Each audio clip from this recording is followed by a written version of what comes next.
تاريخنا وتغيير مسار الهزيمة الذي كان يرسم لوطننا، لأنهن واجهن العدو المتربص بأمتنا بقلوبهن وعقولهن وأجسادهن، لأنهن غرسن في وجدان أولادهن الإيمان بقدسية الأرض والتوق إلى تحريرها.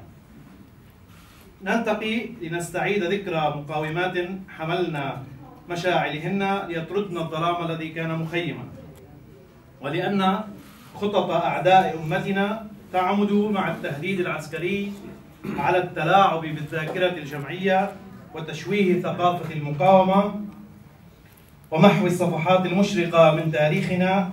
نقف في مواجهة حربهم لنؤكد التمسك بقيم المقاومة والوفاء لكل من حملوها وحولوها إلى فعل عظيم. في الذكرى 38 لاستشهاد عروس الجنوب سناء محيدلي نلتقي سيدات مقاومات ومقاومين حفرت أسماءهم في تاريخنا الحديث لنغتني من هذه التجارب. تجدر الإشارة إلى أن هذه الندوة سوف تبث على الموقع الرسمي للحزب وعلى موقع صباح الخير لتكون عبرة ودافعا للجميع للثبات على نهج المقاومة. نبقى الآن مع فيديو قصير. ابتسام حرب، زهرة أبي عساف، فدوى غانم، نورما أبي حسان، مريم خير الدين وسناء محيدلي.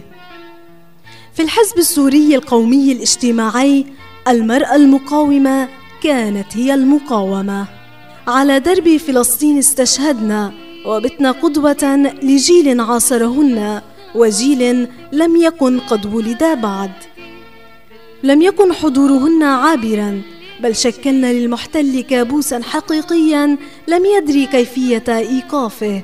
أتته النار من حيث لم يتوقع، فحين احتل الأرض اعتقد أن المرأة تهرب من المواجهة، تحمل أطفالها وترحل، لا تأتي بأطفالها إلى الأمة كي يقاوموا فيما بعد. وليست الاستشهاديات وحدهن من قاتل، فهناك من لم تنل شرف الشهادة رغم محاولتها، ولكنها كانت في الأرض شعلة من المواجهة.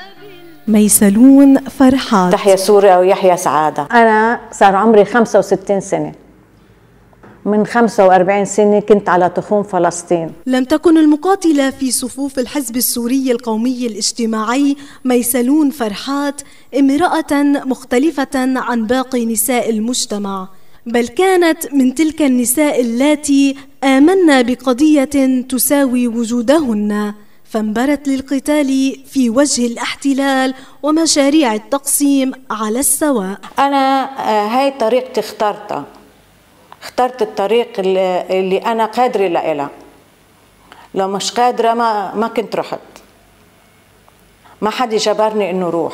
أنا واجبي القومي خلاني إنه اتوجه على جبهات القتال. جبهات عدة وطأتها قدما ميسلون فرحات، قاتلت وفدت رفقائها بعزيمة لم تنضب حتى اليوم. قذيفة 120 اجت تحدي من شظية صوبتهم مبينة، وقال الآمر الفصيل بدك تنزلي على القيادة العسكرية كانت بصور. قلت له لا، أنا ما بترك رفقاتي أبدا، أنا بدي ضلني هون، حتى لو بدي عبيلهم ذخيرة وساعدهم بالاشياء اللي بقدر ساعدها، بدي ضلني هون بالتالي ما رح انسحب. وما انسحبت. ما كان في مشروع تقسيمي، نحن منعنا هذا المشروع، الكانتونات اللي بدهم يعملوها، نحن منعنا هذا الموضوع وقتلناهم للانعزاليين والفئويين. صلابة ميسلون بدت جلية حين اعتقل زوجها واستشهد فيما بعد، وتم التنكيل بجثته. ونكلوا فيه وزتوه على طريق عام، يعني على جنب الطريق. هلا الشهيد ربيع هو انا ما كنتش عارفه، بس نادينا على الجهاز نائبه للشهيد ربيع لآمر فصيلي. سمعت انا مباشره، انا أسرت 2 مباشره، كانوا تحت مرمى نيراني، أسرت 2. قوست عليهم، قلت لهم يلا انبطاحا بالارض واسحفوا لعندي. 2 بناديني امر الفصيل انتبهي، قلت لهم انتبه تخافش. اجوا لحد زحف، وانا جيت على العمليات، عرفت كنت بغرفه الاجهزه لما انأثر لما انجرح وانأثر، وبعدين لما استشهد ارتفعت معنويات زياده. هن شهدائنا طليعه انتصاراتنا الكبرى، حضرة الزعيم قال. فأنا أي أمر أو أي مهمة الحزب السوري القومي الاجتماعي والقيادة الحزبية تبعتني بأي مهمة، أنا مستعدة اليوم قبل بكرة انطلق لها. قلبي واحد وحزبي واحد. هناء حميدان بدورها قدمت للمقاومة، فشكلت إضافة لوجستية لرفقائها كلما دعتها الحاجة. أي عمل بخص أمتي وشعبي وناسي كنت قدمه، وحط ولادي معي بالسيارة، أي شيء عبوه بالسيارة فيه يوصلوا لمطرح ما هني بدهم. حلمت هناء بالسير على خطى سناء، ولكن مثل كثير من رفقائها مرقى الشهادة بقي حلما راودها لسنوات. هاي العملية كانت عز لإلنا، حسينا بعز، حسينا بفقر.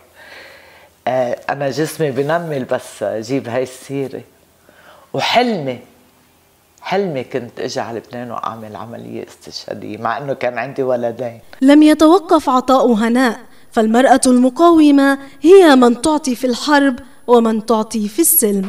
ربيت ولادي على فكر أنطونس عادي وعلى مبادئ أنطونس عادي، وفي كتير شباب شت على قسمهم كرمال لأنه تعرفوا على الحزب من خلالي.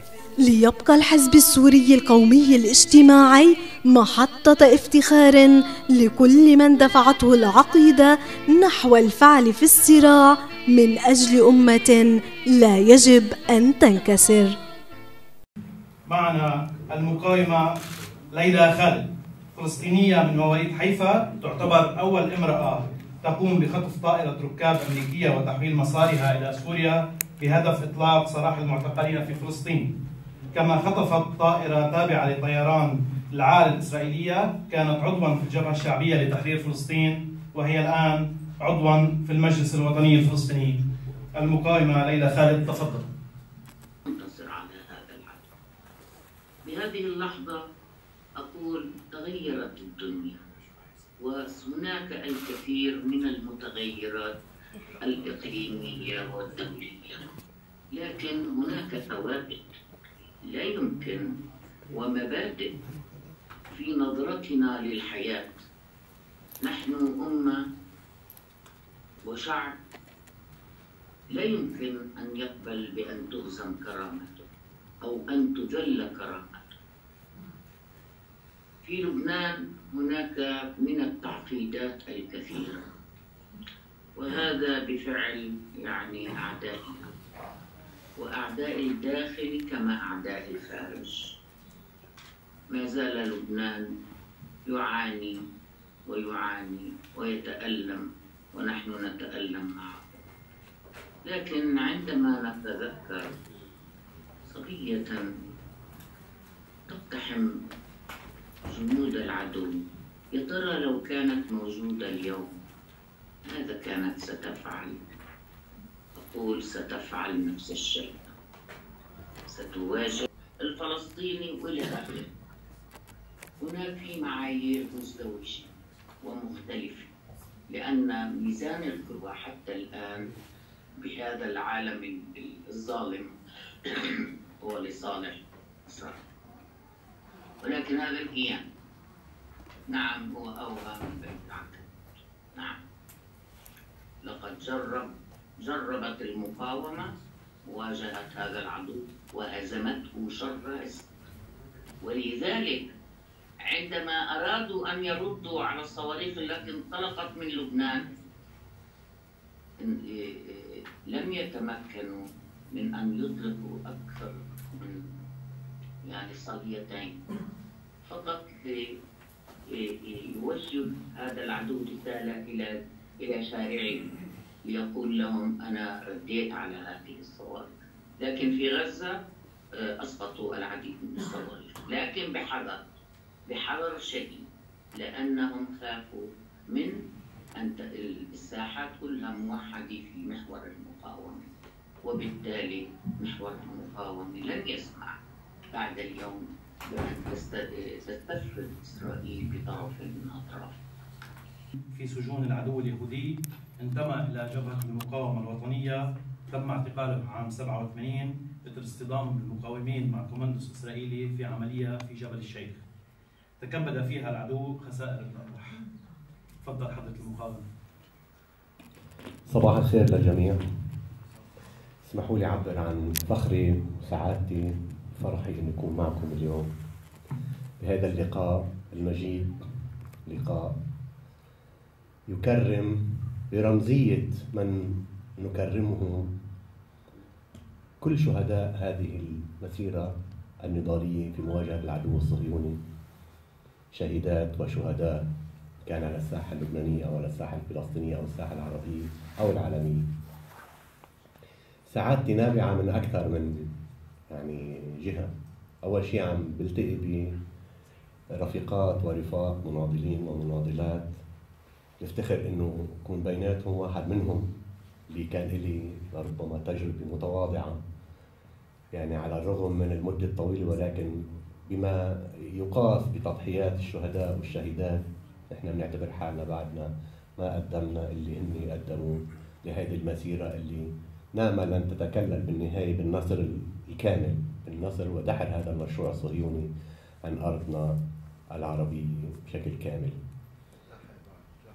لما نتحدث نحن عن بطلي، وأنا هون خليني أشيد بدور رفاقنا بالحزب القومي، الحزب السوري القومي الاجتماعي، إنه هن كانوا فعلا طليعيين في إدراك معنى أن نتحرر جميعا كمجتمع، كمرأة وكرجل، كرجل ومرأة، وأعطوا المساحة الكافية وأعطوا المساحة اللي ضرورية لأن تنتزع المرأة دورها وحقها في الحياة الاجتماعية والحياة النضالية والسياسية. وهذا طبعا حمل المرأة على مستوى مجتمعنا بطيختين مثل ما بقول، صار عم تشتغل على جبهتين، جبهة التحرر الوطني في مواجهة عدو خارجي، وجبهة العقلية الذكورية الاجتماعية الموروثة اللي كانت عم تقمعها وعم تمنعها من ممارسة حقها ودورها. وبالتالي من هون تحيتي لرفاقنا بالحزب القومي، الحزب السوري القومي الاجتماعي، انه هن ادركوا اهمية ان نعمل على الخطين، لانه مش فقط انا بدي احرر حالي من عدو خارجي، ايضا في طقوس وفي تقاليد وفي عادات في الداخل كانت عم تقتل كل انجازاتنا وكل نضالاتنا وتضحياتنا في مواجهة العدو الخارجي. ونحن اليوم أكبر دليل ما ندفعه اليوم في هذا الاتجاه، لأنه كأنه فصلونا فيما يتعلق، صارت كأنه من سيقوم بهذا العمل هو من يحافظ على من كرس تقاليد وعادات تقتل المرأة وتضطهد المرأة وتظلم المرأة وتبعدها عن دورها الطبيعي في مجتمعنا التحرري. الشهيدة سناء هي أيقونة من أيقونات المقاومة، لأنها لم تكتفي بأن تكون سيمبل أو نموذج كما كانت المرأة بالسابق أيام عشتار واليسار، وهي تخطت هذا الشيء. المرأة هنا أصبحت هي مشاركة في الفعل، هي قائدة للفعل، هي فاعلة بهذا المعنى. لم تعد تبكي على حبيبها ليعود إلى الحياة، لم تعد تأكل كبد أعدائها لأنهم قتلوا أخوها أو أبوها أو كذا، لم تقوم بهذا الفعل الثأري. هي قامت بانتماء لعقيدة، لمشروع، لقضية، وانطلقت بعيدا عن الأنانية، بعيدا عن الأنا، بعيدا عن من كرسوا لنا عقلية الآراء المسبقة أو المهمات المسبقة عن المرأة وعن الرجل. ونحن نقول أن مجتمعاتنا بحاجة ليس فقط لتحرر المرأة والقيام بدورها، لا، نحن بحاجة أيضا لتحرر الرجل من هذه العقلية وهذه التي تقلل من دوره وتقلل من دور المرأة كنصف المجتمع. لذلك كانت الشهيدة وزهرة الجنوب كانت هي تخطت كل السنبل الماضي، يعني رغم قدسية من كان في الماضي من عشتار وغيره، ولكن نحن ليس تقليلا من مكانة ما كان في التاريخ من نماذج، إنما هي رفع من قيمة من تخطى هذا السنبل إلى الأعلى، إلى الدرجة الأعلى، وأدرك دوره في أن يقوم بمهمة مواجهة عدو مغتصب ومحتل وقاتل ومجرم، وبنفس الوقت هي كانت تتحدى مجتمع يمنعها من القيام بدورها في هذا الاتجاه وفي هذا المجال. لذلك من خلال تحياتنا ومن خلال تقديرنا ومن خلال انحنائنا لهذه الشهيدة المناضلة البطلة، ننحني أمام تضحيات كل الشهيدات وكل الشهداء الذين قدموا يعني أرواحهم على هذه الطريق. وأما اليوم ماذا بعد؟ قدموا نماذج كيف نتخطى هذه النماذج، ليس تقليلا من قيمتهم، إنما نكمل ما بدأوا به. هم قاموا بدورهم، قدموا لنا النماذج، إنما علينا كيف نرتقي بذاتنا لكي نتخطى ما قدموه، لأن نحقق ما رفعوه من قضايا وحملوه من قضايا، لكي نكون مخلصين لدمائهم، مخلصين لتضحياتهم، لكي نكون فعلا قدر هذه المسؤولية التي ألقيت على عاتقنا بعد شهادتهن وشهادتهم. ننحني أمام تضحيات شعبنا الفلسطيني الذي يقدم يوميا نماذج وتضحيات كبيرة أمام المرابطين في المسجد الأقصى، أمام عرين الأسود في نابلس والكتائب في مختلف فلسطين المحتلة. لن أطيل عليكم أكثر، أجدد شكري لرفاقي في الحزب السوري القومي الاجتماعي، وأنا فخور جدا بهذا اللقاء، وتحية سوريا.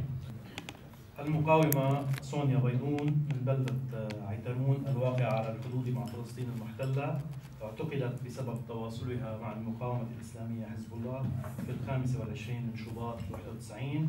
تم تحريرها بعد 4 سنوات وأبعدت إلى خارج الشريط المحتل كما كان يطلق عليه، وكان عمرها 20 عاما قبل الاعتقال. حضرة المقاومة تفضل.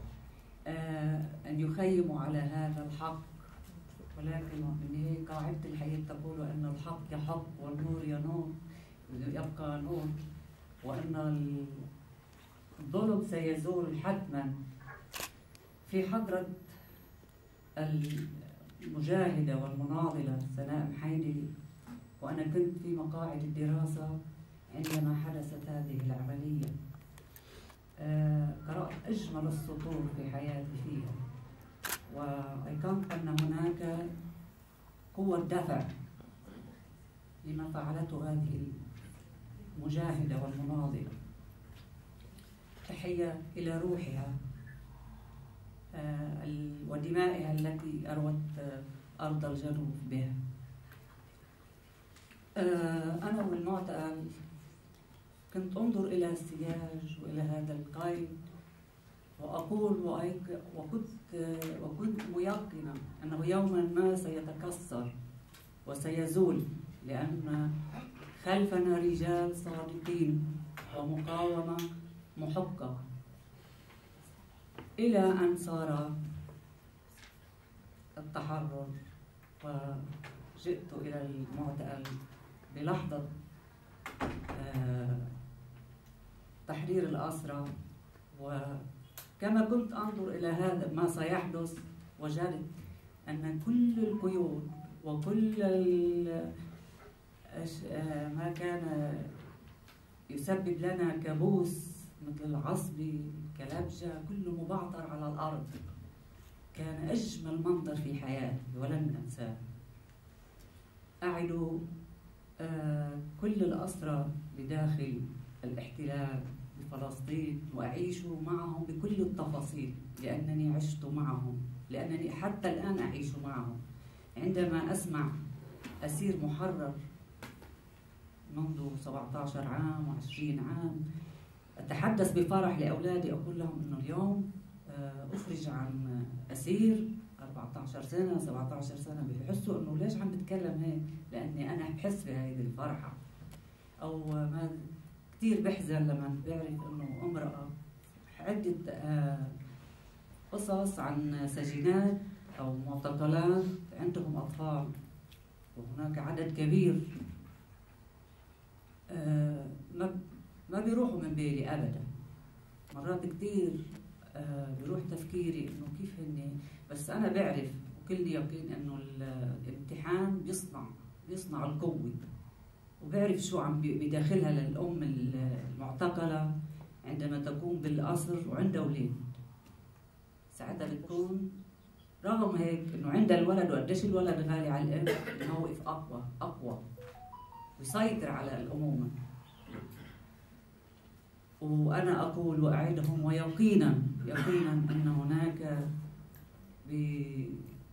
أن هناك أشبال وأطفال صادقين بالحجارة بكل ما أوتوا، وهناك نساء على الأرض هذه قوتهم الصادقة ستوصلهم كما وصلنا نحن إلى معتقل الخيام، وكسرنا القيود وفتحنا الأبواب وخرج كل الأسرى.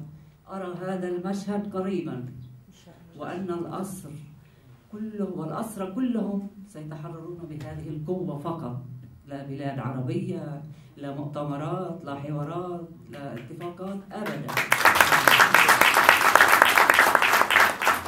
تحية إليهم وإلى أرواحهم، وأشد على أيديهم وأقول لهم أن شمس الحرية أصبحت قريبة قريبة قريبة.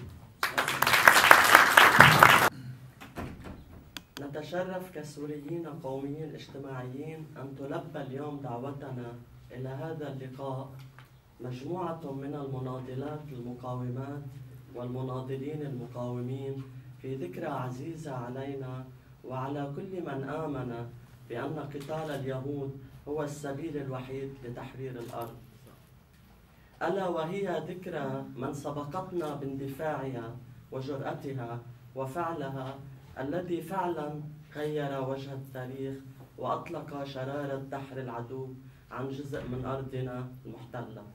إنها ذكرى استشهاد سناء محيط. الحزب القومي كان أول من عرفنا على المرأة المقاومة، بداية مع سناء محيدلي وصولا لكل وحدة منكم وكل امرأة ببلادنا. دائما نستذكر قول وجه أمي وجه أمتي.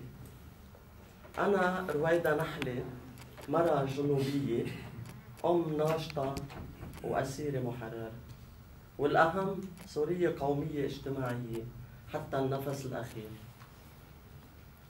لما كنت بعمر المراهقة وعيت على الاحتلال والقصف اليومي، وفي حادثة بتذكرها منيح، في شاب كان عم بيزين سيارته بيوم عرسه، وعلى فكرة هلأ عندي صورته على تليفوني. استشهد قدامي وبتنزل قذيفة حدي، وفي شخص تاني وراي بيدفشني ليحميني من القصف، بس فعليا هو كان عم يدفشني على العمل المقاوم.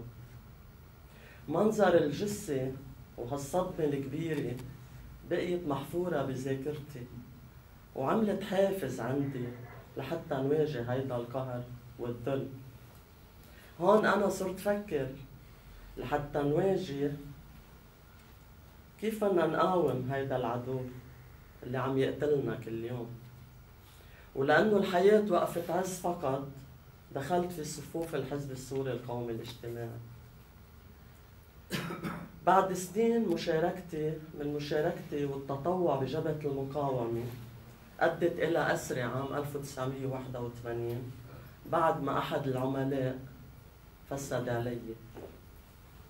مشهد الدبابات ما بنساه بوقتها، لما اجوا عبيتنا بالنبطية صاروا يخلعوا الابواب وضربوا خالي وفاتوا على اوضه النوم كلبجوني واخذوني. بس ما كنت خايفة، لأني بعرف إن فيكم قوة لو فعلت لغيرت وجه التاريخ.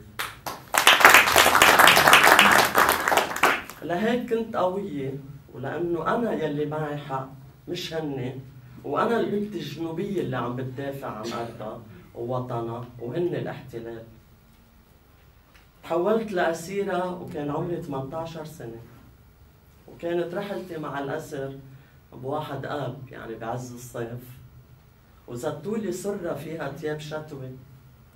عرفت بوقتها إنه قعدتي طويلة، بس بلحظة اعتقالي أول فكرة خطرت ببالي كيف بدي أقاومهم وكيف رح استشهد وبأي طريقة، وكيف بدهم يلفوني بعالم الحزب، لأنه هاي كانت وصيتي. بعد 5 أيام من الاعتقال هون بلشت فكر بأمي وبأهلي وبرفقاتي ولوين أنا رايحة. وهون بلشت رحلة العذاب بالأسر، من تهديد وضرب، واستعملوا كل الوسائل لأعترف، وطبعا ما زبطت معهم. بالمعتقل كنا 35 أسيرة من مختلف الطوائف، بس كنا روح وحدة وقلب واحد ضد المحتل.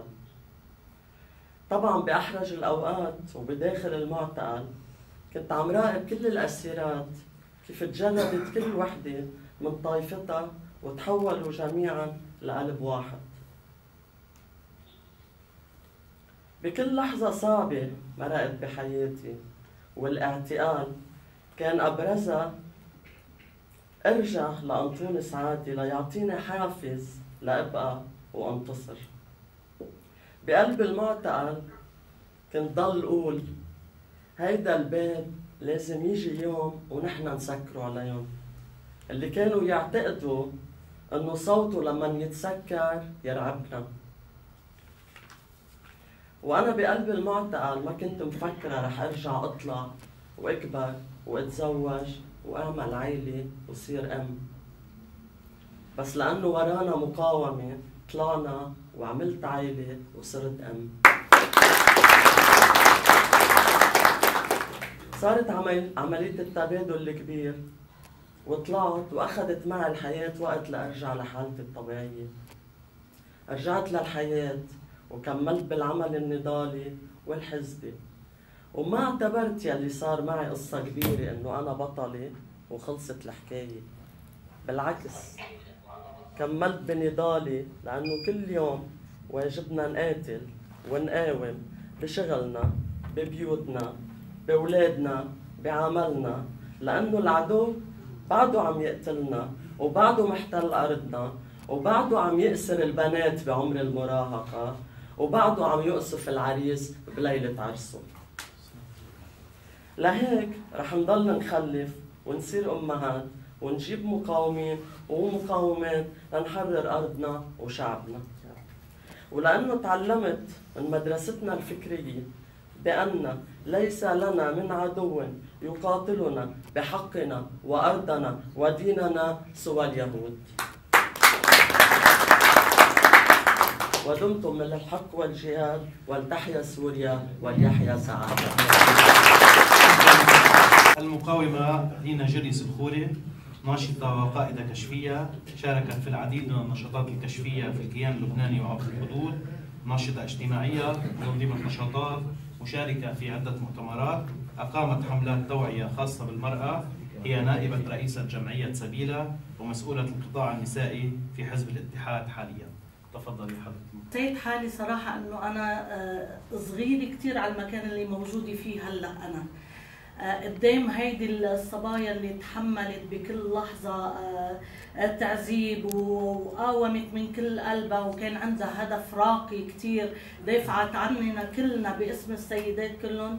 حسيت حالي كتير صغيرة وحسيت انه يمكن انا مكاني مش لازم اكون قاعدة هون، لازم اكون قاعدة بس عم بتفرج واتسمع عليهم واكتسب من خبراتهم. الحمد لله انه انا كان عندي بي اسمه جرس الخوري، وقف بيوم هلا تذكرته وكان عن جد يعني شيء بفتخر فيه، انه وقف بيوم من الايام من بعد ما اخذوه راح يطل على بيه بالضيعه تبعنا، وكانوا قاطعين يعني الطريق، فاجوا بالليل اخذوه وعرضوا عليه انه هو يكون عميل يعني بكل بساطه، فهو وقف بوجه الضابط الاسرائيلي وقال له انا ما بخون بلدي، لو بدك تقطعني هلا شقف. فانا بفتخر اني بنته، يمكن ما ربنا ما فسح لي هيدي الفرصه اني يكون اخذ الدور اللي حضراتكم يا صبايا انتم اخذتوه او الاخ انور، انه كان ما كان لي الشرف اني يكون مطرح وحده منكم. بس يعني بس اذا بتسمحوا لي انا بدي اوقف بس تحيه احترام، ان كان من وقفات عز وقفات كرامه، بنرفع راسنا فيكم وبنقول لكم شكرا من كل قلبنا. هلا زميلتي هيفا، دكتوره هيفا الامام، هي اللي حتقول الكلمه الرسميه باسم حزب الاتحاد. شكرا لكم. نجتمع اليوم بحضور عظيم لنحيي مناسبة غالية على قلب كل مناضل عربي شريف.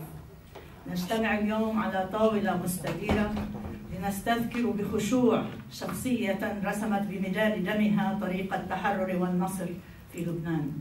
نستذكر ذلك اليوم حين زفت سناء عروسا للجنوب الحر المقاوم الساعة 11 من قبل ظهر يوم الثلاثاء الموافق 9 نيسان 1985.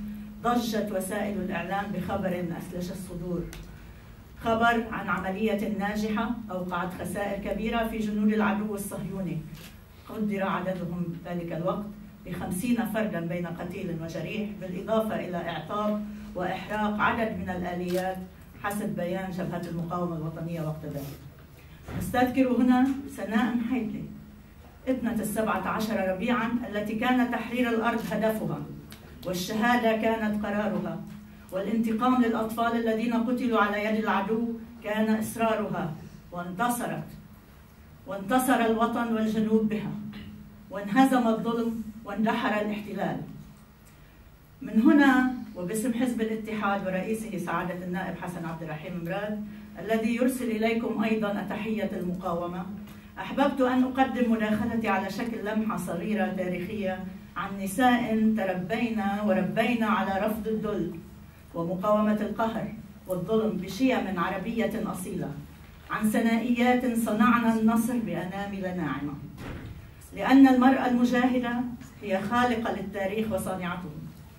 قدمت النساء العربيات تعريفا جديدا للمرأة في الشرق والغرب، وأثبتنا أنه يمكن أن تكون متراس الأسرة من جهة وبناة خنادق من جهة أخرى. فالنساء اللواتي من المؤكد فالنساء اللواتي تمثلن أعلى درجة من اللطف والرحمة فتحنا الميادين بشجاعة وإخلاص وتضحية. ومن المؤكد أن المرأة ليست على هامش المجتمع ولا يجب أن تكون، بل هي محور ومركز المجتمع حين تحضر بشكل واعي وجدي ومؤمن، ويكون حضورها مرتكز على البصيرة. ففي لبنان وفي فلسطين شاركت النساء وما زالت تشارك في الجهاد من خلال الصمود والحفاظ على الخطوط الخلفية للجبهة من جهة، وتشجيع الأبناء والأزواج على الجهاد من جهة أخرى، والمشاركة مباشرة وببسالة في العمل العسكري والفدائي إن استدعى الأمر، وهذا أسمى آيات الكرم. فالمرأة العربية خلال السنوات المريرة منحت نسغا جديدا ساميا لمفهوم المرأة النابع من القيم الإنسانية العظيمة، إذ قارعت مختلف أنماط الظلم، وشاركت كما سناء ولولا وسهى وكثيرات غيرهن في صناعة النصر والتحرير، فكانت خير تعبير عن جدارة الحياة. فالأحداث والمنعطفات الخطيرة التي تمر بها الأمة تلزم الأم، وهي الحضن الأول والمسؤول عن تربية الأولاد، أن تعي خطورة دورها في تربية الجيل الذي قد يحقق النصر أو يأتي بالهزيمة. هذا الجيل يحتاج جيلا من الأمهات كالخنساء أو بأضعف الإيمان كأم عبد الله الصغير عائشة الحرة التي وبخت ابنها بعد سقوط الأندلس قائلة: ابكي مثل النساء ملكا مضاعا لم تحافظ عليه مثل الرجال. وما بين هذين النموذجين يعول على الأم أن تربي القادة والجنود والعلماء أو تفسد فتنتج أشباه الرجال، رجال يولدون ويموتون دون أن يزيدوا شيئا في قيمة الأمة إن لم يكونوا سببا في انتكاساتها. لذا قيل إن الحروب والانتصارات تدور في قلوب الأمهات قبل أن تدور على جبهات القتال. ما بين أمومة الأم وأمومة الوطن والعقيدة والفكر كنا نريد أن نربي أبناءنا لزمان غير زماننا، فإذا بزمانهم يأتي أكثر قتامة وظلاما وتحديا على المستوى العام للأمة للأسف. فإذا أردنا أن تتماشى التربية مع روح العصر فعلى الآباء والأمهات أن يتسلحوا بإدراك رسالية التربية، بحيث يكون من وراء العطاء والمنع هدف يدركه الأولاد، ومن وراء التعليم وتنمية المواهب توظيف لخدمة هدف إنساني. فالقادة والأبطال هم من ولدتهم وربتهم على الشجاعة والتضحية أمهات حرائر مؤمنات.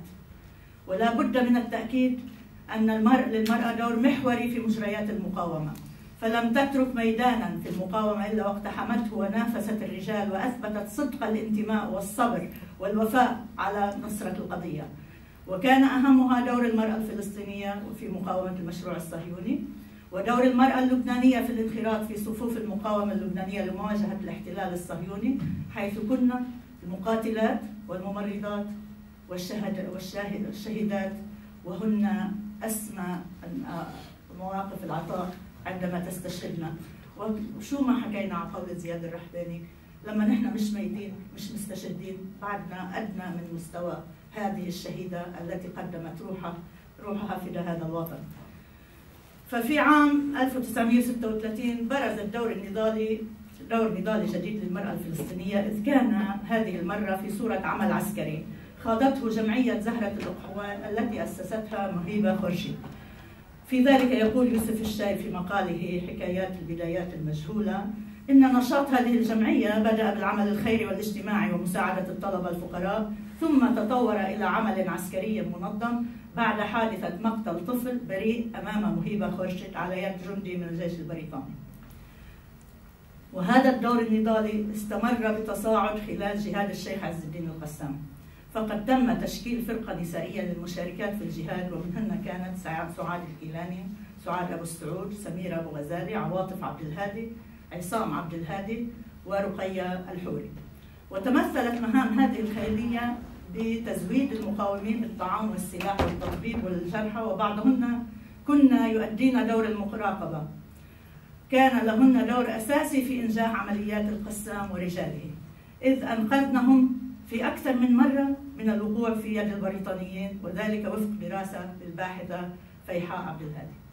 وقد سجل تاريخ العرب وما زال يسجل نماذج مشرقة لعدد من النساء القدوة الذين قل نظيرهن.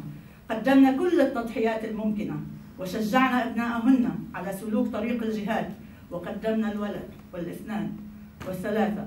أذكر منهن على سبيل المثال في عصرنا الحالي أم عماد مغنية، أم الشهداء كما لقبها أهل المقاومة، وهي آمنة سلامة مغنية التي تركت خلفها عمرا حافلا بالمقاومة والصمود والصبر.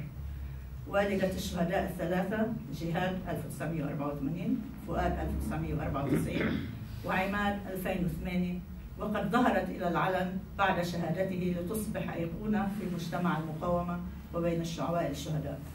ولم تكتفي أم عماد بأن تكون أما لثلاثة شهداء، بل أصبحت جدة للشهداء أيضا. ففي عام 2015 انضمت صورة حفيدها جهاد عماد مغنية إلى صور أبنائها الشهداء الثلاثة التي زينت حائط غرفة الاستقبال في منزل الحاج أبو عماد. ولا ننسى ابنة بلدة القرعون أنطوانيت بشارة أم وليد عبود، المناضلة التي وحدت الفكر النضالي بشخصها المؤمن، وتقول أن دير ميماس والقرعون وجهان لعملة نضالية واحدة، فالدير جارت فلسطين، والقرعون كانت السباقة في احتضان الثوار والمقاومين وفي احتضان أولادها الشهداء لولا ونقولا والمرحوم الدكتور فؤاد المناضل. وقد زخرت مسيرة الحزب السوري القومي الاجتماعي بأسماء من المناضلات الشهداء، منهن الأحياء واسم سناء محيدي لا يزال يشكل رمزا لنضالات وبطولات فتيات لبنان بمواجهة العدو، خاصة وأنها من مدرسة الزعيم أنطون سعادي الذي كان يقول: ليس لدينا من يقاتلنا في ديننا إلا اليهود. كما ونستقي هنا من مبادئ القائد جمال عبد الناصر التي اختصرت كل الطروحات، حيث اللاءات الثلاث: لا صلح، لا اعتراف، لا مفاوضات، فما أخذ بالقوة لا يسترد بغير القوة، إنها أمانة علينا صونها، إنها أمانة. وأخيرا وفي هذه الذكرى الملهمة فلنسعى عمليا إلى تأسيس هيئات نسائية على المستوى الفكري، على مستوى الأمة، تضع الخطط وتوضح للنساء جميعا ماذا يجب أن تعمل. مع شكري جزيلا لحسن إصغائكم، واعذروني إن أطلت. المقاومة سيلفا مداح من مواليد ميمس حاصبية، نالت شهادة جامعية في إدارة الأعمال والعلاقات العامة، وهي الآن أمينة العلاقات العامة والتواصل بقطاع الشباب والطلبة في الحزب الديمقراطي اللبناني والإعلام الإلكتروني، وتحديدا الإعلام المقاوم. حضرتك المقاومة موجود عندنا بالبيت سلاح مقاومة. طبعا تعرفوا العملاء كتار. بيي ما كان موجود بالبيت، امي موجودة، وصل الضابط ومعه العناصر تبعه، طبعا مدججين بالسلاح، بدهم يفوتوا لعنا على البيت. امي نزلت لقدام الباب وما بدها تخليهم يفوتوا على البيت. مجرد ما جرب هو يتفشى ويحكيها كلمة غلط، كانت هي صفعته بالكف. ومجلة البناء موجودة بس صراحة نسيت جيبها معي. والحزب السوري القومي الاجتماعي كمان ما قصر بتكريمها للوالدة. وقال له هو هذا الضابط بوقتها، قال له انه انا في برصاصة كرسحك، بس يا هل ترى ليش ما جرب اصلا انه يقوس ولو ضربة صغيرة؟ قال له انه انا ما بدهم يحسبوك علي انه انا جربت اذي امرأة، بس هو كرمال هيك ولا بس لانه هي وقفت لو بكلمة لو بصفحة جربت انه تقاوم. باختصار انا على هذا المبدأ تربيت، وهيك رح ربي اولادي، وهيك كلنا لازم نربي اولادنا ونخبر مجتمعنا لحتى نضل على هذا الطريق. كمان بعد شغله، انا بشوف حالي اني موجوده بيناتكم وعم بسمع منكم تجاربكم الشخصيه، منكم شخصيا، عم بسمع مسيرتكم منكم شخصيا. صحيح انا مني اسيره معتقلات العدو، ولكن انا وكل امراه كل صبيه انا اسيره هالنظام الطائفي البغيض، اسيره هالمعتقلات المذهبيه، اسيره الفكر الانهزامي. ولكن كما انتم تحررتم نعدكم اننا سنتحرر. المقاومة خالدية أبو بكرة ما تمكنت أنها تكون معنا عبر زوم، ولكن أرسلت لنا شيء لنقراه. خالدية أبو بكرة فلسطينية من مواليد غزة، شاركت من إسبانيا في سفينة مكونة من نساء فقط في قافلة الحرية لكسر الحصار عن قطاع غزة لإبراز دور المرأة المقاومة. رئيسة مؤسسة حركة الكرامة في إسبانيا التي تهدف لإبراز تاريخ المرأة الفلسطينية المقاومة في إسبانيا وأمريكا اللاتينية. تحياتي لكم ولجهودكم لإحياء ذكرى المناضلة الفدائية سناء محيدلي اللي أعطت مثال للمقاومة من نساء وشباب، ولأنه هي ناضلت احنا اليوم نناضل. اللي صاير اليوم هو مثال على أن المقاومة جدوى مستمرة. دورنا في كل مكان نحمل الرسالة وما ننسى تضحية سناء محيدلي ودلال وغيرهم. النضال ليس فقط بحمل السلاح مع أهمية حمل السلاح، ولكن الكلمة وإيصال صوتنا للعالم هذا جزء مهم من نضالنا. بشرفني أنا ورفقاتي في حركة نساء فلسطين الكرامة نكون جزء من نضال شعبنا الفلسطيني والعربي. المرأة الفلسطينية والعربية دائما كانت في المقدمة، واجبنا نعرف العالم بنضالاتهم في كل المجالات. وهون بدي أحكي جملة لرفيق جورج عبد الله: معا ننتصر ولا ننتصر إلا معا. قبل ما نكون مع كلمة المركز، كمان المقاومة كفاح عفيفة بسبب الظروف ما تمكنت تكون موجودة معنا. كلمة المركز حول المرأة المقاومة يقدمها حضرة نائب رئيس الحزب رئيس مجلس العمد الأمين ربيع زين الدين. تفضل. تحية سوريا، حضرة عميد الثقافة، ممثلي الأحزاب الحليفة الصديقة، حضرة المسؤولين، الرفيقات والرفقاء، الحضور الكريم. نجتمع اليوم لنحيي المرأة المقاومة، شهيدات كنا أو استشهاديات، أسيرات أو محررات، جرحى ومناضلات على جبهات كافة. نحن نؤمن بأن المقاومة لم تكن يوما مقتصرة على ساحات القتال، فمنا من قاوم بالبندقية، ومنا من قاوم بالفكر والقلم، ومنا من قاوم من أجل الحفاظ على وحدة المجتمع، ومنا من قاوم في وجه الحصار الاقتصادي والسياسي، ومنا من قاوم التطبيع والتقسيم والمشاريع الخارجية الطامعة في ثرواتها. وعلى اختلاف مواقع وأساليب المقاومة فالاتجاه واحد، وهو من أجل تحقيق غاية قضيتنا. إنها قضية هوية وسيادة وطن، قضية وحدة وترقية حياة مجتمع، قضية شاملة استندت في عمقها الفلسفي والأخلاقي على قيم الخير والحق والجمال.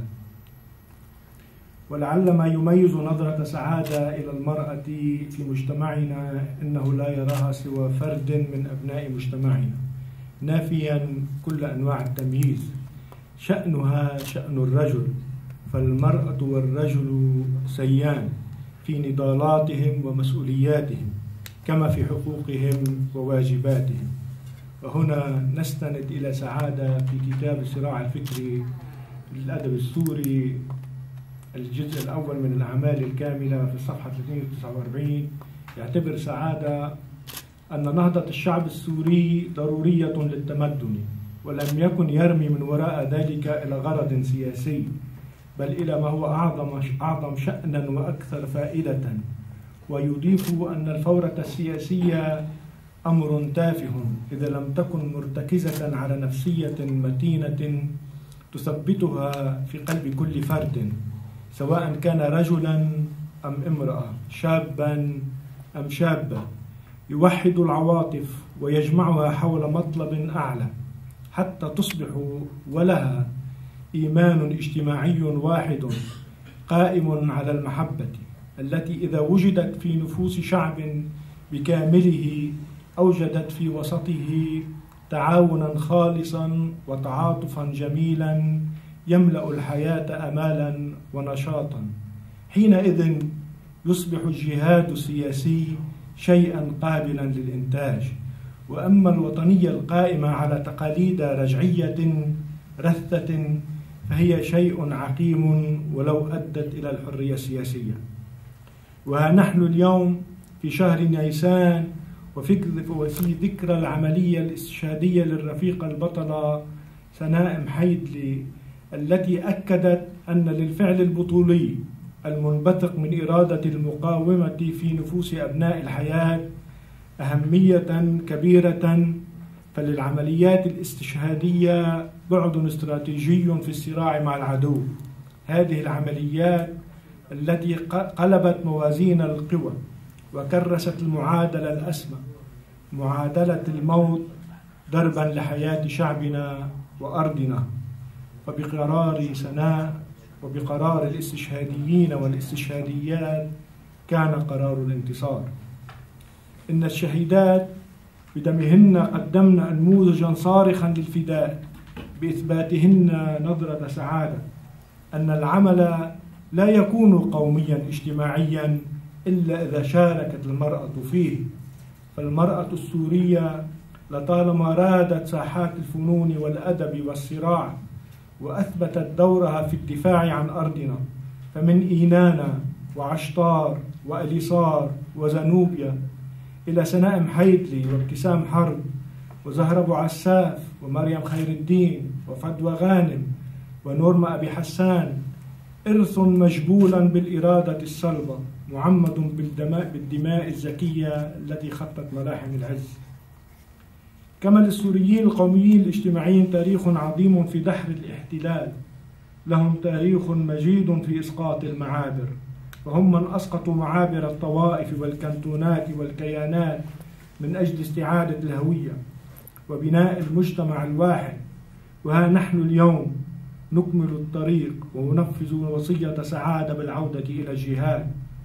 في هذه الذكرى المجيدة نعاهدك سعادة أن نعمل جادين على النهوض بمؤسساتنا وتحصين جهوزيتنا من أجل دحر الاحتلال وتحقيق غايتنا من فلسطين المناضلة ولبنان المقاوم إلى الأردن الصابر والعراق الأشم إلى الشام الأبية، كما نعاهدك على تحرير كل شبر من أرض وطننا. هذا وندعو السوريين القوميين الاجتماعيين المخلصين إلى التكاتف ورص الصفوف من أجل تكريس عمل المؤسسات في حزبنا الذي نهض من كبوته، وندعو أبناء مجتمعنا لتحمل مسؤولياتهم والعمل جاهدين لكسر إرادة الخارج وصون سيادة وسلامة الوطن، والوقوف صفا واحدا منيعا في وجه المشاريع الطامعة في بلادنا. حق الصراع هو حق التقدم، حق مبني على الخير والجمال والعمل من أجل ترقية الحياة، فلا ارتقاء من دون ارتقاء دور المرأة في مجتمعنا، ولا ارتقاء من دون أن تشارك فيه الرفيقات مشاركة فعلية، فالمسؤولية واحدة والإيمان واحد والواجب ينادينا فلنلبي النداء: دوموا للحق والجهاد، لتحيا سوريا وليحيا سعادة.